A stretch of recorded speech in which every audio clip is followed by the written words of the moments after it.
안녕하세요. 저는 올해 45살이 된 남자입니다.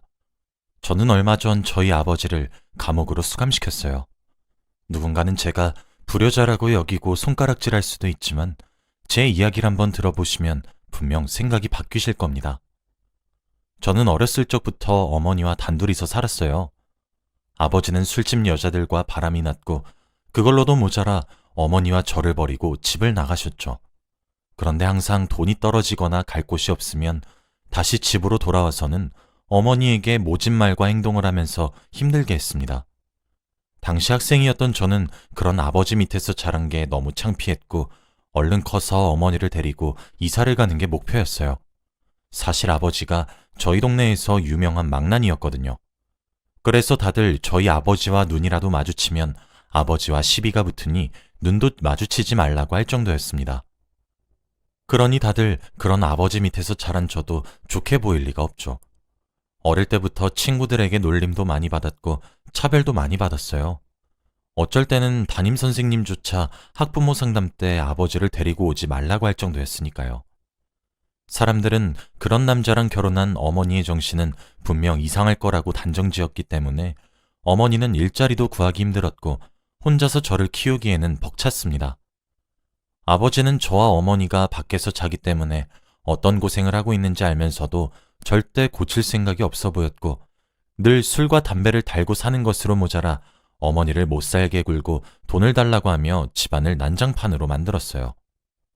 그리고 지나가는 사람과 눈만 마주쳐도 시비를 걸기 일쑤라 경찰서도 자주 들락날락 거리셨습니다. 어머니가 아버지 때문에 고생을 정말 많이 했어요. 아버지가 달라는 돈 벌려고 악착같이 일하시고 생활비까지 감당하셨거든요. 지금 생각해도 정말 눈물이 앞을 가립니다. 아무튼 그런 힘든 어린 시절을 보냈어요. 그날도 여느 때와 다름없이 집에는 어머니와 저 둘뿐이었습니다. 아버지는 집을 한번 나가시면 적어도 한두 달은 들어오지 않으세요. 당연히 연락도 안 되니 뭐하고 다니시는지도 모르죠. 그리고 역시나 한 달 반 정도 지났을 무렵 아버지가 술에 떡이 돼서 집으로 들어오셨습니다. 저는 아버지와 마주하기도 싫어서 들어오시자마자 방으로 도망쳤고 아버지는 술에 취해서 몸도 가누기 힘든데 집으로 들어오시자마자 어머니에게 돈 가져와 라고 했습니다. 솔직히 이렇게 매번 어머니를 자신의 쥐갑 취급을 하고 돈을 가져가는 게 너무 당연하다는 듯이 생각하는 아버지가 너무 밉고 화가 났어요. 어릴 때는 저에게 아버지라는 존재는 너무 두렵고 무서운 존재였지만 저도 이제 성인이 다 되어가니 아버지가 너무 한심스럽고 별거 아닌 존재처럼 느껴지더라고요. 아버지가 돈 가져오라고 했을 때 어머니는 돈 없어요. 그만 달라고 해요. 라고 했고 아버지는 어머니의 말에 화가 잔뜩 나서 어머니께 폭력을 행사했습니다. 어디서 감히 하늘 같은 서방이 달라고 하는데 반항을 해? 당장 돈 안 가져와? 진짜 없어요. 정말 없다니까요. 저번 달에 남는 돈 싹싹 다 가져갔으면서 알잖아요. 저랑 아들은 뭐 먹고 살아요. 어머니는 이렇게까지 말한 적이 없었는데 정말로 돈이 없으셨는지 아버지에게 무릎을 꿇고 눈물을 흘리시면서 두 손을 싹싹 빌더라고요. 그러니 아버지는 집에 있는 살림살이 다 팔아서라도 돈 마련해 오라며 소리를 질렀습니다. 저는 그 말을 듣고 방문을 열고 뛰쳐나가서 어머니의 머리채를 잡고 있는 아버지의 손을 뗐습니다. 그러고는 아버지를 밀치고 집에서 쫓아내려고 했지만 순순히 물러나지 않으셨고 어디서 하늘 같은 아빠를 밀쳐? 너 니네 엄마랑 사니까 버르장머리가 없어졌네. 당신 도대체 교육을 어떻게 한 거야? 라고 하며 다시 엄마 탓을 했죠. 엄마는 혼자 주저앉아 울고 계셨고 저는 그 모습을 보니 마음이 타들어가는 것 같았습니다. 아버지, 나가세요 당장. 그리고 다시는 저희 집에 오지 마세요. 다시 오면 신고합니다. 아버지는 신고라는 말에도 물러나지 않으셨고 저에게 에휴 버르장머리 없는 놈 이라고 한 뒤 혼자서 밖으로 걸어 나갔죠. 아버지가 나간 후 저는 울고 있는 엄마를 안아주면서 어머니 울지 마요 라고 했고 어머니도 저를 안아주시면서 같이 눈물을 훔쳤습니다. 그리고 얼마 후 평소처럼 저는 학교를 마치고 집으로 갔는데 집이 난장판이더라고요. 지금 시간에 일을 하고 있어야 할 어머니가 집안에 계셨고 주저앉아 울고 계시는 겁니다. 그 광경을 보니 너무 놀라서 울고 계시는 어머니에게 달려가 도대체 무슨 일이냐고, 도둑이라도 들었냐고 물었어요. 그런데 어머니는 "에휴, 네 아버지가 와서 날 빚쟁이로 만들었어. 어떡하냐? 네 학비랑 네 대학교는." "엄마가 미안해 우리 아들. 근데 네 아버지가 도장 안 찍어주면 너에게 해코지를 하겠다는데 어떡하니?" 라고 했죠. 아버지는 일부러 제가 없을 시간에 집으로 오셔서 어머니에게 당장 은행으로 가서 어머니 명의로 대출을 받게 해서라도 돈을 달라고 했대요. 당연히 어머니는 안 된다고, 아들 학비라고 아들 인생 망칠 일 있냐고 했지만 아버지는 아랑곳하지 않으시고는 돈을 달라고 하며 집을 난장판으로 만들었다네요. 그래도 어머니가 마음을 돌리시지 않자 아들을 외부와 완전히 단절된 외딴절에 보내버리겠다고 으름장을 놨다고 해요. 그 말을 들으니까 정말 아버지가 제 친아버지가 아닌 것 같더라고요. 어떻게 자신의 돈을 벌기 위해서 자식을 그런 곳에 보낼 생각을 하나요? 그 이야기를 듣고 집안 꼴을 보니까 너무 화가 치밀어 올랐고 사람 목숨을 너무 쉽게 생각하는 아버지를 아버지라고 부르고 싶지도 않더라고요. 저는 어머니에게 당장 아버지와 이혼을 하라고 했지만 어머니는 그럴 수 없대요. 이미 수백 번이나 이혼을 요구했지만 아버지가 거절을 했던 거죠. 그때 고등학생이었던 저는 이런 사회가 너무 싫었고 왜 어머니 같은 사람만 피해를 봐야 하는지 도무지 이해가 되지 않았습니다. 그리고 한 달이 지났어요. 분명 이맘때쯤이면 아버지가 와서 또 집에 행패를 부린 뒤 돈을 뜯어가야 하는데 한 두 달이 지나도 오시지 않더라고요. 어머니와 저는 드디어 해방된 거냐고 좋다고 했고 아버지를 점차 잊어가고 있었습니다. 아버지가 오시지 않으니 어머니와 같이 서로의 이야기를 나눌 시간도 늘어났고 모자 사이가 깊어졌어요. 그런데 어느 날 충격적인 것을 보았는데 바로 어머니의 손목에 남겨진 아버지의 손자국이었습니다. 그걸 보니까 아버지가 어머니에게 정말 씻을 수 없는 상처를 남겨주셨다는 생각이 들어서 아버지가 이대로 영영 저희 곁에 오지 않으셨으면 했습니다. 저는 성인이 되었고 공부를 하고 싶어서 대학교를 가고 싶었지만 학비도 너무 비쌌고 저는 돈이 급했기에 바로 공장에 취업했어요. 그렇게 드디어 지옥 같은 삶에서 해방이 되었다고 생각하고 몇 년이 흘렀습니다. 그런데 몇 년 후 아버지가 찾아오셨어요. 아버지의 얼굴은 몇 년 전과 되게 달랐는데 얼굴에는 안색이 좋지 않아 보였고 몸도 야위고 힘이 없어 보이더라고요. 그리고 술도 먹지 않고 담배도 피지 않으셨습니다. 어느 날 자연스럽게 저희 집 문을 열고 아버지가 오셨고 몇 년 만에 본 아버지의 모습을 본 후 어머니와 저는 얼어버렸어요. 그런데 아버지가 하는 말은 충격적이었습니다. "미녀가 네 아비가 간암이란다. 간이식 좀 해다오." 라고 하더군요. 매일같이 밥 대신 술과 담배를 지니고 살던 아버지가 간암에 걸리셨다고 하더군요. 그런데 안색을 보니 정말 아파 보였고 예전처럼 어머니의 머리채를 잡고 막말을 내뱉는 사람의 모습이 없으니 신기했습니다.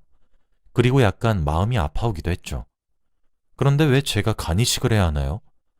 솔직히 어렸을 때부터 아버지 때문에 놀림도 많이 받고 차별도 많이 받아서 졸업도 겨우 했고 그리고 무엇보다 어머니에게 씻을 수 없는 상처를 주었고요. 도대체 왜 제가 간이식을 해줘야 하죠? 저는 그래서 아버지의 부탁을 단숨에 거절했습니다. 아버지는 제 대답을 듣고 굉장히 놀라하셨는데 아마 제가 자식이니까 간이식을 당연히 해줄 줄 알았나 봅니다.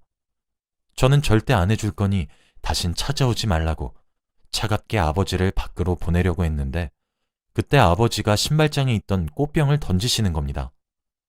바닥으로 던지셔서 다행히 맞진 않았는데 그래도 유리 파편 때문에 발바닥에 유리가 몇 조각 박혔죠. 저는 아파하면서 피를 철철 흘리고 있었는데 아버지는 "이놈 자식, 아버지가 간암에 걸려서 간이식 좀 해달라는데 그게 그렇게 싫어? 어떻게 아버지한테 그것도 못 해주냐?" 라고 하더라고요.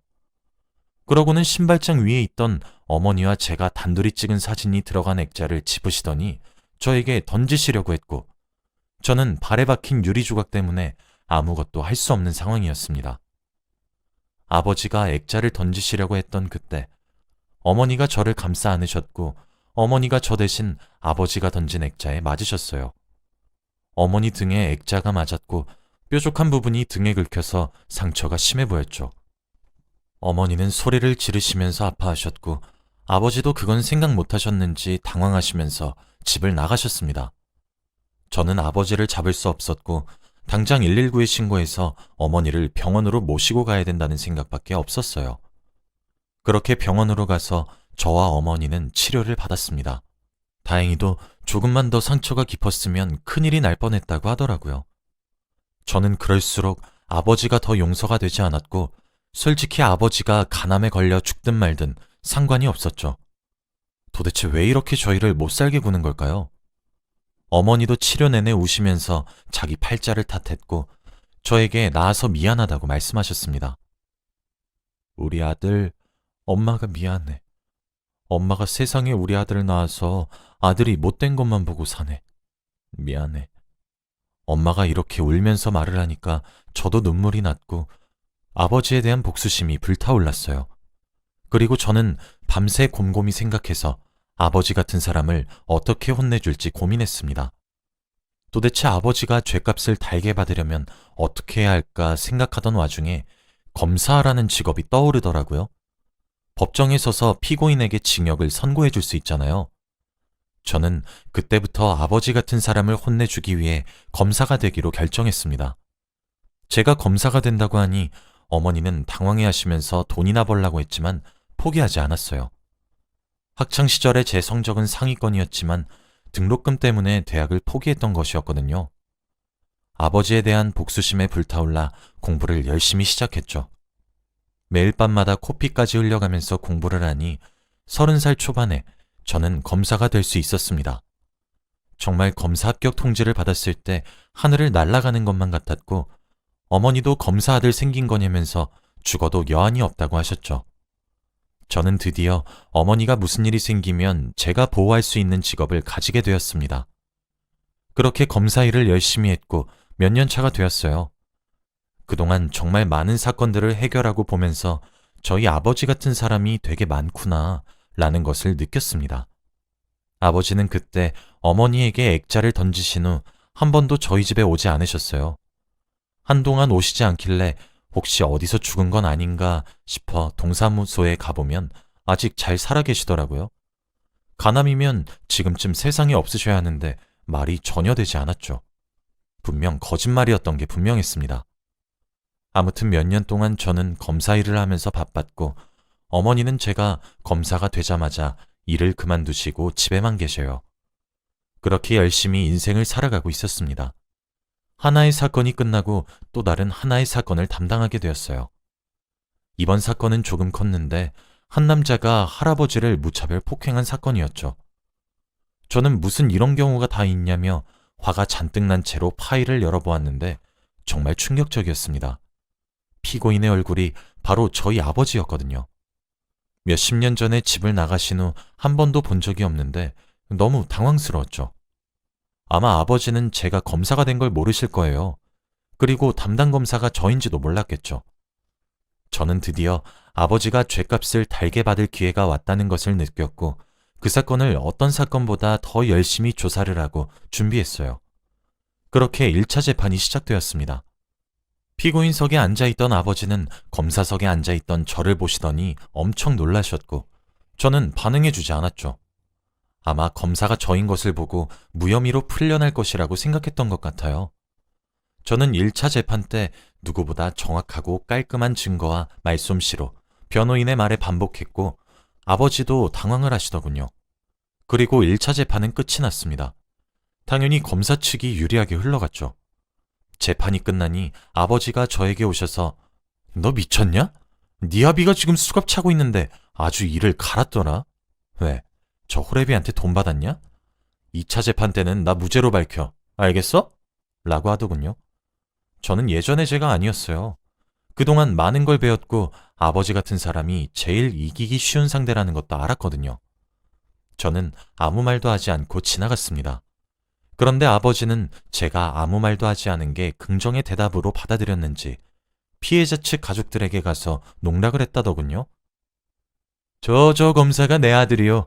난 무죄 확정이요. 라고 했다며 가족들이 저를 찾아와서 따졌습니다. 저는 절대 그러지 않을 거라고 했고 피고인의 아들 아니라고 했어요. 아버지에게 폭행을 당한 할아버지는 지금 전치 16주를 선고받았고 나이도 많으셔서 수술도 쉽게 진행되지 않은 것 같더라고요. 가족들이 펑펑 우시는데 정말 마음이 아팠습니다. 저는 결국 2차 재판날 아버지를 최고구형으로 선고했어요. 아버지도 제가 이렇게나 높은 형량을 줄 모르셨는지 굉장히 당황하셨고 판사님은 제가 말한 대로 진행해 주셨죠. 아버지는 재판장에서 나갈 때까지 소리를 지르시면서 너 이놈 어떻게 네 아비한테 그러냐? 라고 했고 저는 무시했습니다. 저는 그날 아버지에게 당한 모든 일들을 복수한 것 같았고 너무 통쾌했어요. 할아버지 가족들도 감사하다며 인사를 해주시는데 그 사건이 제 인생에서 가장 기억에 남는 사건입니다. 그리고 집으로 돌아가서 있었던 일들을 어머니께 다 말해주었어요. 어머니는 오랜만에 들은 아버지의 소식에 놀라셨고 혹시나 아버지에 대해 최고구형을 선고한 게 화를 내실까봐 겁났는데 다행히 어머니는 잘했다고 칭찬해 주었습니다. 그렇게 저와 어머니를 괴롭히던 아버지는 죗값을 받으러 감옥으로 들어갔고 저와 어머니는 진정으로 해방됐습니다. 당연히 어머니와 아버지는 진작에 이혼을 하셨고 저희에게 접근하지 못하게 하는 신청도 했어요. 어머니는 이제서야 자유를 만끽하시고 새 삶을 살고 계십니다. 매일같이 쉬는 게 적응이 안 된다고 하시면서 일을 해야 할 것 같다고 하지만 저는 절대 일하지 말라고 합니다. 항상 아버지가 없으시면 언제 또 나타나실지 두려워하셨는데 지금은 그런 게 전혀 없으세요. 이제 어머니가 행복하셨으면 좋겠습니다. 마음의 상처도 조금씩 치유하고 있는 중이에요. 여러분들도 제 이야기를 들으시고 혹시나 제가 불효자라고 생각하시는지 궁금합니다. 제 이야기는 여기까지예요. 들어주셔서 감사합니다.